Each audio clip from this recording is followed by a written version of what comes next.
आज हम आपको दिखाने जा रहे हैं भारत के एक ऐसे रहस्य से जुड़ी कहानी जो सुनने में तो असंभव लगती है, लेकिन विज्ञान भी जिसके आगे झुक गए।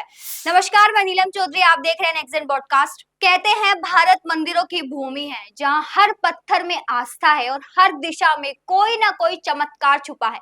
पर क्या आप जानते हैं, देश के उत्तर में बसा केदारनाथ और दक्षिण छोर पर स्थित रामेश्वरम दोनों की एक सीधी रेखा यानी स्ट्रेट लाइन में आते हैं। और यही नहीं, इस रेखा पर बसे हैं सैकड़ों प्राचीन शिव मंदिर जो मानो किसी अदृश्य शक्ति से एक दूसरे से जुड़े हुए हैं। आज हम बात करेंगे इसी शिव शक्ति अष्ट रेखा की, जो आस्था, ऊर्जा और विज्ञान तीनों को जोड़ती है। भारत के 3 प्रमुख संस्थानों आईआईटी रुड़की, अमृता विश्व विद्यापीठम और स्वीडन की उपलासा यूनिवर्सिटी ने जब भारत के प्रमुख शिव मंदिरों की स्थिति का अध्ययन किया तो उन्हें एक अद्भुत तथ्य मिला। 79 डिग्री पूर्वी देशांतर पर फैली ये रेखा, जिसे वैज्ञानिकों ने नाम दिया शिव शक्ति अष्ट रेखा, सीधे केदारनाथ से लेकर रामेश्वरम तक फैली है। इन मंदिरों का निर्माण कोई साधारण संयोग नहीं था, ये एक ज्योमेट्रिक, खगोलीय और ऊर्जा आधारित संरेखन यानी अलाइनमेंट है, जो ये बताता है कि हमारे प्राचीन आचार्यों को धरती की ऊर्जा, रेखाओं और दिशाओं का अद्भुत ज्ञान था।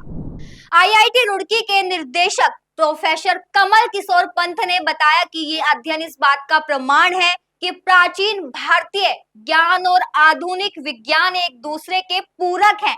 रिपोर्ट में सामने आया कि इस रेखा के आसपास का इलाका 597 गीगावाट नवीकरणीय ऊर्जा पैदा करने की क्षमता रखता है, यानी ये क्षेत्र भारत की ऊर्जा जरूरतों को पूरा कर सकता है।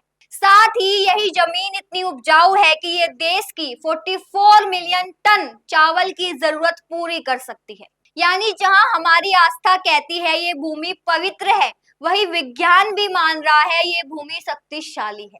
सोचिए, सदियों पहले जब कोई उपग्रह, कोई जीपीएस मौजूद नहीं था, तब हमारे मंदिर इतने सटीक भू संरेखण में कैसे बनाए गए? क्या ये सिर्फ धर्म था या फिर हमारे ऋषि मुनियों ने प्रकृति की ऊर्जा को इतनी गहराई से समझ लिया था कि उन्होंने मंदिरों को उसी जगह स्थापित किया जहां पृथ्वी और ब्रह्मांड की ऊर्जा सबसे ज्यादा सक्रिय थी। शायद यही कारण है कि इन मंदिरों में घंटियों की ध्वनि, शंखनाद और मंत्रों की तरंगे एक विशेष आवृत्ति यानी फ्रीक्वेंसी पैदा करती है, जो आसपास की ऊर्जा को संतुलित करती है। शिव को ऊर्जा का प्रतीक माना जाता है। भगवान शिव को आदि योगी कहा गया है। वो केवल एक देवता नहीं बल्कि सर्वशक्तिमान ऊर्जा के केंद्र है। उनका प्रतीक शिवलिंग ऊर्जा का बिंदु है, जहां से सृजन और संहार दोनों की शुरुआत होती है।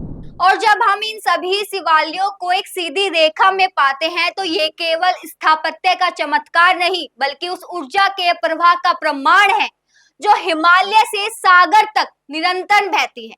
ये सिर्फ पत्थरों का निर्माण नहीं बल्कि ये हमारे पूर्वजों की अद्भुत वैज्ञानिक समझ और शिव में समाई ब्रह्मांडीय शक्ति का जीवंत प्रमाण है। भारत के ये धरती सच में अविश्वसनीय, अकल्पनीय और अद्भुत है। देखते रहे नेक्स्ट जेन पॉडकास्ट। नमस्कार।